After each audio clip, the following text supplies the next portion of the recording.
Арменія выйдзе з АДКБ. Заява прэм'ера Нікола Пашыняна нібыта адназначная, неясны толькі час, калі Ереван плануе выхад з арганізацыі дамовы аб калектыўнай бяспецы. Словы прагучалі на сустрэчы з дэпутатамі парламенту. Таксама Пашынян гаворыць пра тое, што прынамсі дзве краіны АДКБ рыхтавалі вайну супраць Арменіі. Якія? Не кажа, але ўзгадвае Лукашэнку. А мэтай было спыненне існавання Армении. А вось МЗС Армении ўжо цвердзіць, што прэм'ера не так зразумелі. Вітаю у аб'ектыве, Сергей Подсасонны. Што яшчэ ў выданні? Дэпартаваны з Польшчы ці пад пагрозай у Беларусі?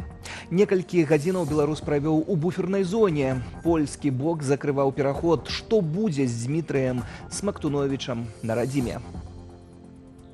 Связи с ним нет, телефон он не поднимает, хотя телефон доступен, гудок проходит, звонят коллеги, друзья, я звоню. Пра беларусаў і Беларусь у Вашынгтоне. Дэлегацыя на чале са Святланай Ціханаўскай у ЗША. Пра істотнае і галоўнае. У Святланы Ціханаўскай ёсць магчымасць данесці да першых і другіх асобаў ЗША пазіцыю беларусаў. 4 дзяцей у прытулак. Бацькі прайгравалі ўсе грошы ў онлайн-казино, тлумачаць у прокуратуры. Эта система, я бы назвал ее не совсем рабочей в рамках Беларуси. Именно вот постановки на социальный учет. А на пачатак развітальныя сірэны па ўсёй Польшчы і смутак. Краіна праводзіла ў апошні шлях жаўнера Матэуша Сітыка. Яго 28 траўня смяротна параніў нелегальны мігрант пры спробе штурму беларуска-польскай мяжы. Пахавалі 21гадовага памежніка ў роднай вёсцы. Блізкія прасілі не прысутнічаць журналістаў. А вось на адной з акцыяў памяці і салідарнасці ў гонар Матэуша Сітыка пабываў мой калега Алесь Баразенка. Сирены машинаў спецыяльных і ратавальных службаў Польшы сёння адначасова загучалі па ўсёй краіне у памяць пра 21гадовага жаўнера Матэуша Сітыка, які памёр у выніку узброенага нападу нелегальных мігрантаў на польска-беларускай мяжы. Пахавалі вайскоўца сёння ў роднай вёсцы, а тут, у Варшаве, каля будынку Міністэрства абароны супольны пікет зладзілі беларускія і польскія актывісты. Не жыве Польска! Не жыве Польска! Стоп! Вольня! Вырашылі выказаць сваю салідарнасць з польскімі памежнікамі, з польскімі жаўнерамі, якія цяпер знаходзяцца на мяжы, але таксама ў кантэксце гэтай трагічнай сітуацыі. Мы ведаем, што быў забіты польскі жаўнер Матэуш Сітак. Мы хацелі паказаць то, што беларусы, якія знаходзяцца тут, салідарныя з народам Польшчы. Гэта гібридная атака, якую зрабіў рэжым Лукашенка, і не павінны паміраць людзі, якія варняць свой край. І зразумела, што жаўнер, яму было 21 год, это... Я даже, няма слова, не магу гэта сказаць, гэта не окей. І зразумела, што беларусы, мы тут жывем, мы з 20-го года тут павінны падтрымліваць палякаў, як палякі падтрымлівалі нас у свой час і зараз падтрымліваюць. Гэта, безумоўна, акт тэрору з боку рэжыму Лукашэнкі і Пуціна. Рускі мір з'яўляецца бенефіцыярам і арганізатарам гэтай сітуацыі. Гэтыя людзі не выпадкова туды прыехалі, яны не выпадкова там апынуліся, яны арганізавана туды прывозяцца і арганізавана часам з дапамогай, на жаль, беларускай памежнай службы намагаюцца ламаць плот ці кідаюць штосьці на іншы бок гэтай граніцы. Смяротнае раненне, якое атрымаў 28 траўня Матэуш Сітак, не адзіны выпадак узброеных нападаў на польскіх памежнікаў з боку нелегальных мігрантаў. Цягам апошніх тыдняў сур'ёзныя раненні атрымалі яшчэ 2 жаўнеры. У выніку эскалацыі сітуацыі на мяжы польскія ўлады распачалі аперацыю «Шчыт» для ўзмацнення усходняга флангу абароны краіны, а таксама анансавалі шэраг зменаў у заканадаўства адносна ўжывання вайскоўцамі зброі на паражэнне. Заўтра адноіцца буферная зона, забароненая да наведвання мяжы. Александр Баразенка, Белсад. І чарга на беларуска-польскай мяжы. Часова закрыты памежны пераход і беларус на мосце ў буфернай зоне. Зранку з'явілася інфармацыя, што мужчыну дэпартавалі з Польшчы. Пазней пра дэпартацыю з'явіліся сумневы. Прынамсі, з такой версіяй нязгодныя польскія памежнікі, а вось на беларускім баку на мужчыну чакалі службы рэжыму. Ці ягонаму лёсу на радзіме нешта пагражае? Ірына Юр'ева. Раніцаю Польша амаль на гадзіну зачыняла пераход Тэрэсполь на мяжы з Беларуссю. Рух прыпынілі абодва бакі. Прычына беларус, якога польскія памежнікі імкнуліся не прапусціць у краіну. Я, Дмитрий Смоктунович, нахожусь на пограничной зоне Тирасполь. Меня не пускают в Польшу обратно. И не вызывает никаких консулов, никого.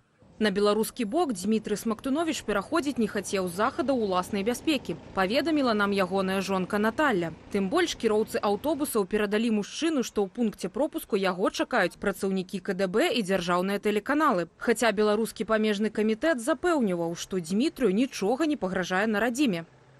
У грамадзяніна адсутнічаюць праблемы з беларускім заканадаўствам, і значыць, ён бесперашкодна можа вярнуцца на тэрыторыю Рэспублікі Беларусь. Раней гэты грамадзянін неаднаразова мінаў беларускую мяжу.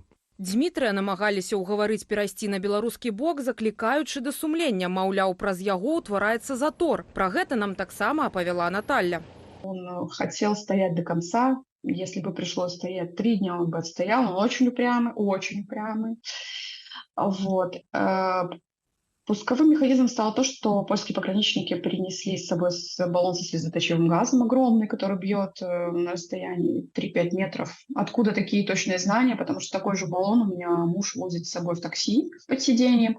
На тэрэспольскім пераходзе Дмітрый апынуўся напярэдадні раніцою. Вывезлі яго туды, на думку жонкі, праз праблемы з відам на жыхарства. Выданню «Мост» жанчына ўдакладніла, што пра гэта стала вядома падчас правярання дакументаў у Беластоку. Аказалася, што ў Дмітрыя больш як за год ануляваны літоўскі ВНЖ, нібыта праз прызнанне яго нядобранадзейным, бо мужчына 20 гадоў таму працаваў дзяжурным у папраўчай калоніі, а на польскі дакумент ён падаўся толькі сёлета ў траўні. На тот момент, когда ему аннулировали этот вид на жительство, как раз тогда ввелась вот эта кампания в отношении белорусов, которые хоть как-то имели отношение к структурам МВД, к вооруженным силам. Вось толькі ініцыятыва «Белпол» змагла пацвердзіць нам, што ў 2007-м Смоктунович працаваў кантралёрам у ўзводзе аховы, відавочна падчас праходжання тэрміновай службы. Ды і ў памежнай ахове Польшчы нам апавялі іншую версію падзеяў. Сёння раніцаю на тэрыторыю памежнага мосту пры памежным пераходзе ў Тэрэсполем зайшоў з тэрыторыі Беларусі грамадзянін гэтай краіны. І нібыта не пускалі мужчыну, бо пешы пераход праз мяжу закрыты. Акрамя таго, высветлілася, што летась Дмітрый стаўся фігурантам крымінальнай справы за перавоз замежнікаў. Пра гэта паведаміў Павел Латушка са спасылкаю на надбужанскі аддзел памежнай аховы Польшчы. Але, са словаў Наталлі, судзімасць ейны муж пагасіў. Тым не менш, на мяжы Смоктуновичу далі падпісаць паперы пра дэпартацыю, ды адмовілі ў міжнароднай абароне. Мы не маем абсалютных звестак, можам толькі дапушчаць, што калі грамадзянін Беларусі не ведаў польскай мовы, то былі парушаны працэсуальныя нормы. Абавязкова замежнаму грамадзяніну павінен быць прадстаўлены пераклад. Таму гэтыя рашэнні могуць не мець юрыдычнай сілы. Ці законная такая імклівая дэпартацыя? Юрыстка ВКБ Lawyers Анна Маціеўская сцвярджае, што без падрабязнасцяў справы адказаць складана, але... Так, заканадаўча ёсць таксама магчымасці выдаць рашэнне, якое будзе прынята у выкананне натыхмястова. Такія выпадкі ёсць, і у залежнасці ад сітуацыі гэта можа быць альбо пагроза нацбяспекі, альбо гэта на ўнёсак менавіта міністра, калі ёсць прычыны палагаць, што альбо было здзейснена, альбо ёсць падазрэнне здзейснення тэрарыстычнай, альбо агентурнай дзейнасці. Увечары сюжэт з дэпартаваным Дмітрыем Смоктуновичам усё ж такі паказалі дзяржаўныя тэлеканалы. На камеру мужчына заявіў, што проста не хоча губляць сям'і. Ірына Юр'ева, Белсат. Час мірны, але ўменні ваенныя, да чаго рыхтуецца лукашэнкаўскі рэжым. Ініцыятыва былых сілавікоў «Белпол» адказвае «да вайны».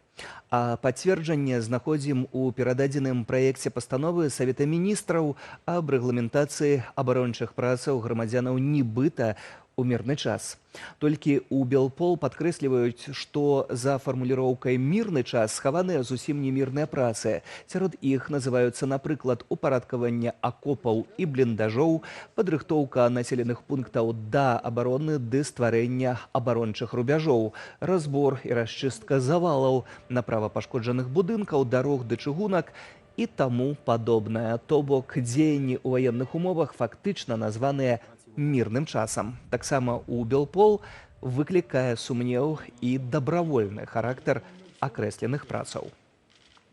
Скажем так, по нашему мнению, режим Лукашенко, он готовится к различным вариантам, которые могут быть в будущем. И он фактически формирует такую нормативно-правовую базу для одного из ответвлений такого развития событий. Потому что есть много таких, скажем так, негативных моментов, которые мы в том числе передавали и независимым СМИ, которые публиковали сами. Например, как подготовка, проверка бомбоубежищ на территории Минска, привлечение к воинской службе иностранцев, определенные ограничения по выезду граждан, которые подлежат, которые стоят на воинском учете во время, когда идет призыв. И недавно мы передавали, опять-таки, Белсату информацию о миграционной политике. А цяпер пра беларускія справы ў Вашынгтоне. Сустрэчы з дарадцам па нацыянальнай бяспецы США Джейкам Саліванам, экс-спікеркай палаты прадстаўнікоў Нэнсі Пелосі, амбасадарамі дзяржаваў Вялікай сямёркі, экспертамі, амерыканскімі СМІ. Святлана Ціхановская на чале беларускай дэлегацыі ў Злучаных Штатах. Гаворыць пра санкцыі для рэжыму і дапамогу для беларусаў. Санкцыі ўжо ёсць у спісе шэраг фізічных асобаў і прадпрыемстваў. Пра асноўныя моманты і сутнасць візіту кажа галоўны дарадца абранай прэзідэнткі Франак Вячорка. Самае важнае гэта час, калі адбываецца гэты візіт перад самітам НАТО, перад самітам па ўкраіне і перад амерыканскімі выбарамі. Менавіта цяпер вызначаюцца прыярытэты амерыканскай палітыкі на наступныя гады, вызначаецца ў вялікай ступені лёс Украіны, а значыць і лёс Беларусі. І у Святланы Ціхановскай ёсць магчымасць данесці да першых і другіх асобаў ЗША пазіцыю беларусаў. Гэта нацыянальныя дарадцы па бяспецы, якія вызначаюць замежную палітыку Белага дома. Гэта намеснікі дзяржсакратара Блінкена, якія вызначаюць палітычныя пытанні, у тым ліку па Беларусі і Украіне. І гэта тыя людзі, якія вызначаюць пытанні падтрымкі для незалежных медыяў, грамадзянскай супольнасці, рэпрэсаваных у Беларусі. І кожная сустрэча пачынаецца з кароткага кантэксту, дзе мы стаім, што ў нас ёсць, якія ёсць праблемы перад 25-м годам і што Злучаныя Штаты Амерыкі могуць зрабіць. Некаторыя кажуць, што Беларусь там сышла з парадку дня. Па першым дні сустрэчаў відавочна, што не. Так не хапае інфармацыі пра тое, што адбываецца зараз у Беларусі і з беларусамі. Так не хапае разумення тэрміновасці, але вот гэтыя візіты і сустрэчы Ціхановскай, яны дапамагаюць гэтае адчуванне тэрміновасці сярод палітыкаў вярнуць. А пагадненне Украіны і ЗША па супрацы ў галіне бяспекі гатовае і ўжо заўтра мае быць падпісанае, інфармуе Белы дом. Украінскі прэзідэнт Уладзімір Зеленскі ў Нямецчыне невыпадкова на вайсковай базе, дзе ўкраінскія жаўнеры вучацца працаваць на зенітна-ракетных комплексах «Пэтрыот». Гучаць словы падзякі за новы пакет дапамогі на 700 мільёнаў еўраў і за перадачу яшчэ адной сістэмы «Пэтрыот».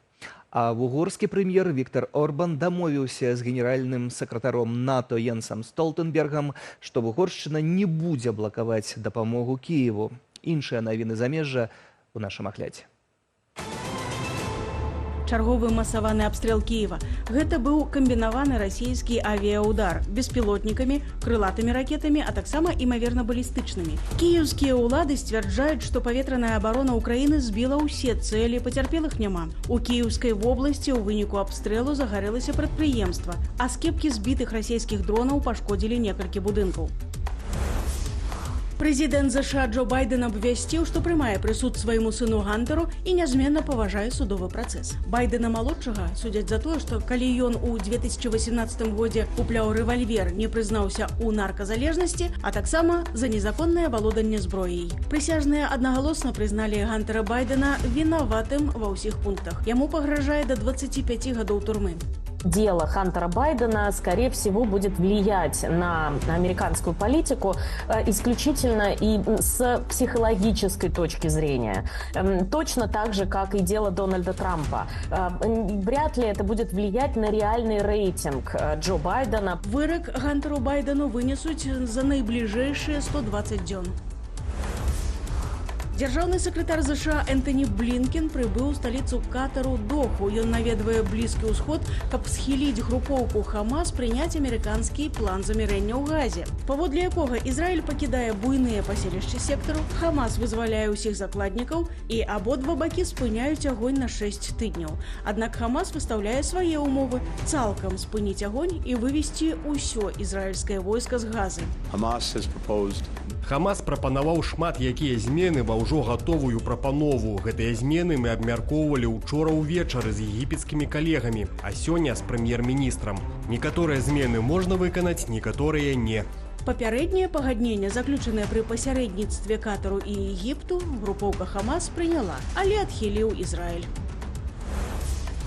Гандлёвая вайна Захаду з Кітаем абвастраецца. Еўразвяз вырашыў услед за США абмежаваць мытамі імпарт кітайскіх аўтамабіляў. Штаты і Еўропа абвінавачваюць Кітай у тым, што ён за кошт маштабнага дзяржаўнага падтрымання вырабляе залішнюю колькасць электрамашынаў і спрабуе заваліць імі сусветны рынак за дэмпінгавыя цэны. Гэта можа знішчыць заходні аўтапрам, які вымушаны гуляць паводле правілаў сумленнай канкурэнцыі і не мае дзяржаўных субсідый.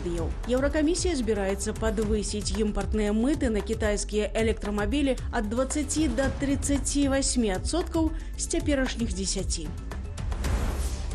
Фабрика X-Robots у кітайскім горадзе Далянь стварае незвычайныя чалавекападобныя машыны. Багата працы можна даверыць роботам-гуманоідам. Самым масавым попытам маюць карыстацца хатнія работы. У будучыні кожны чалавек зможа мець у сябе ўдома робота-гуманоіда і нават не аднаго.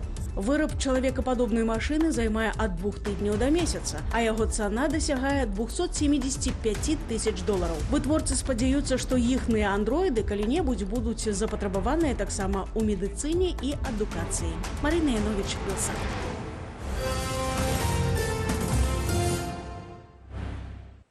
Вяртаемся ў Беларусь. Аварыя са смяротным сыходам у Пухавіцкім раёне блізу Мар'інай горкі. Паводле папярэдняй інфармацыі, 44-гадовы кіроўца грузавіка «МАЗ-МАН» не справіўся з управленнем і ўрэзаўся у апору моста. Мужчына загінуў на месцы. Рух на трасе Менск-Гомель быў часткова перакрыты працаўнікамі ДАІ. На месцы таксама працавалі ратавальнікі і медыкі. Як паведамілі відавочцы ДТЗ, кабіну грузавіка моцна дэфармавала пры ўдары. На дарозе было раскіданае змесціва кузава. І гісторыя, у якую цяжка паверыць, 4 дзяцей трапілі ў прытулак, бо у бацькоў не хапала сродкаў на іх утрыманне. Прычына – усе грошы яны спускалі ў онлайн-казіно. І гэта ўсё у Беларусі, у Іванаўскім раёне. Калі ж грошай у гора бацькоў для азартных гульняў не хапала, яны бралі крэдыты. Пра тое, як прайгралі дзяцей у казіно, сямейную драму ды працу сацыяльных службаў Андрэй Сольжыц. Заробкі, дапамога на дзяцей і нават банкаўскія крэдыты. Усе гэтыя грошы бацькі-гульняманы ў Іванаўскім раёне трацілі не на ўласных дзяцей, а на азартныя гульні. У выніку 4 дзетак у сацыяльным прытулку. Асноўныя жыццёвыя патрэбы дзяцей не задавальняліся. Атрыманыя грошы бацькі расходавалі на гульні ў онлайн-праграмах. Акрамя таго, для гэтых жа мэтаў муж і жонка ўзялі 5 крэдытаў у розных банках на суму больш як 30 000 рублёў. Але не на ўсе сацыяльна небяспечныя для дзяцей выпадкі службы ды адпаведныя органы рэагуюць гэтак жа аператыўна. Сёлета ў лютым у Воршы маці забіла сваіх 4 дзяцей. Выявілася, што за месяц да трагедыі сацыяльная служба прызнала, што сям'я ў небяспечным становішчы, але справа месяц лежала без выканания. Слишком много субъектов профилактики. И каждому из этих субъектов надо выполнить свои требования. К ним относятся субъектов, то есть милиция, исполкомы, службы опеки, школы и так далее. И везде есть исполнители, которые должны все четко, конкретно выполнить положить бумажку о том, что все, скажем так, действия были проведены. У выпадку з леташняю трагедыяй у Слуцку, калі бацькі да смерці збілі свайго 3гадовага сына, сацыяльныя службы таксама ведалі пра рэгулярныя катаванні і здзекі з дзіцяці, але ніякіх захадаў не зрабілі. Как это должно работать, что за детьми должны следить, что там, как часто должен работать социальный работник с семьей, что обязательно родители должны там поставить на учет куда-то тоже, чтобы они проходили работу с психологами и так далее, и так далее. То есть я уверен, что этого в принципе не делается ни в отношении каких-либо других тоже семей. І зусім адваротную сітуацыю можна было назіраць у дачыненні гэтак званых палітычных бацькоў. У 2020-м 6гадовага сына Алены Лазарчык органы апекі забралі ў прытулак, бо жанчына не здолела своечасова прайсці па дзіця праз затрыманне з палітычных матываў. Пры гэтым педагогі ведалі нумары бацькі і бабулі. Они все действуют по указке. Творчества в работе нет, самостоятельности в принятии решений тоже нет. И как говорят сверху, так они и делают. Потому что если человек проявляет какое-то творчество, то если что-то пойдет не так, то спросят в первую очередь с него. Паводле праваабаронцаў вясны сярод палітзняволеных 40 шматдзетных бацькоў. Вядома мінімум пра 5 сем'яў, дзе маці і бацька застаюцца за кратамі. Андрэй Сульжыц, Белсат. І яшчэ адна тэма. Вядомы гомельскі праваабаронца Леонид Судаленко на лаве падсудных. Завочна. Працэс пачалі нібыта за спрыянне экстрэмісцкай дзейнасці. Новую крымінальную справу супраць былога палітычнага вязня распачалі яшчэ летась у лістападзе. Падрабязнасцямі спецвытворчасці і выстаўленых яму абвінавачванняў спадар Леонид падзяліўся з нашым каналам. Тое, што адбываецца сёння ў Гомелі, я інакш як помства не назову, тому што на тэрыторыі Беларусі пасля вызвалення я прабыў толькі 11 дзён у чаканні новага пашпарту і з'ехаў. І все тыя каментары, за якія мяне зараз ставяць у віну, каментары незалежным медыа, яны толькі ў Беларусі прызнаны, гэтыя медыа прызнаны экстрэмісцкімі. На тэрыторыі Літвы, напрыклад, ні Белсат, ні Радіорацыя, ні Еврарадіо, ні іншыя медыа, яны не прызнаваліся экстрэмісцкімі. Таму я не ведаю наогул, які тут склад злачынства. Я даваў гэтыя каментары на тэрыторыі Літвы. Я не лічу сябе вінаватым у тым, што яны зараз мне прад'яўляюць. Тым больш, калі вяртацца да гэтай спецвытворчасці, да гэта прамое парушэнне маіх канстытуцыйных правоў на роўнасць і спаборніцтва бакоў у судовым працэсе.